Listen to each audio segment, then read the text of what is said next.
SPG அப்படி சொல்லக்கூடிய அந்த ஸ்பெஷல் ப்ரொடெக்ஷன் குரூப்பில் எஸ்பியாக பணிபுரிந்த விஜயகுமார் ஐபிஎஸ் அவர் டிஜிபியாக இருந்து ரிட்டையர் ஆகிட்டார்.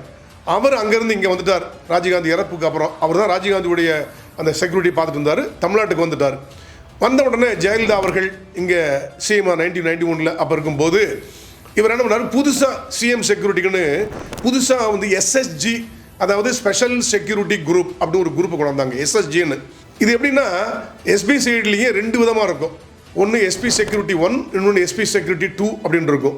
இந்த எஸ்பி செக்யூரிட்டி 1ங்கிறவங்க அட்மினிஸ்ட்ரேஷனை பார்த்துக்குருவாங்க. எஸ்பி செக்யூரிட்டி 2 அப்படிங்கிறவங்க இந்த எஸ்எஸ்ஜி சொல்லக்கூடிய ஸ்பெஷல் செக்யூரிட்டி குரூப்புக்கு அவர் ஹெட் பண்ணி எக்ஸ்க்ளூசிவ்லி ஃபார் சிஎம் பந்தோபஸ்துங்க அவங்க தான் இருப்பாங்க. அப்படி தான் இருந்தது 96 வரைக்கும். அதுக்கப்புறம் ஆட்சி மாதிரி திரு கலைஞர் அவர்கள் தமிழ்நாட்டில் முதலமைச்சராக வந்தார் 96 to 2001. உடனே என்ன பண்ணாங்க, இந்த எஸ்எஸ்ஜின்னு ஸ்பெஷல் செக்யூரிட்டி குரூப் வேண்டாங்க, பேரை மாற்றணும் அப்படின்னு சொல்லிட்டு அதுக்கப்புறம் கோர்சல் சிஏடின்னு மாற்றிட்டாங்க. கோர்சல் சிஏடி அப்படின்னு சொல்லி அந்த எஸ்பி செக்யூரிட்டி 2 கீழே வரக்கூடியது. இந்த கோர்சல் செக்யூரிட்டியில் செக்யூரிட்டி எஸ்பி 1 அப்படிங்கிறது சிஎம் பந்தோபஸ்து பார்த்துக்குருவாங்க.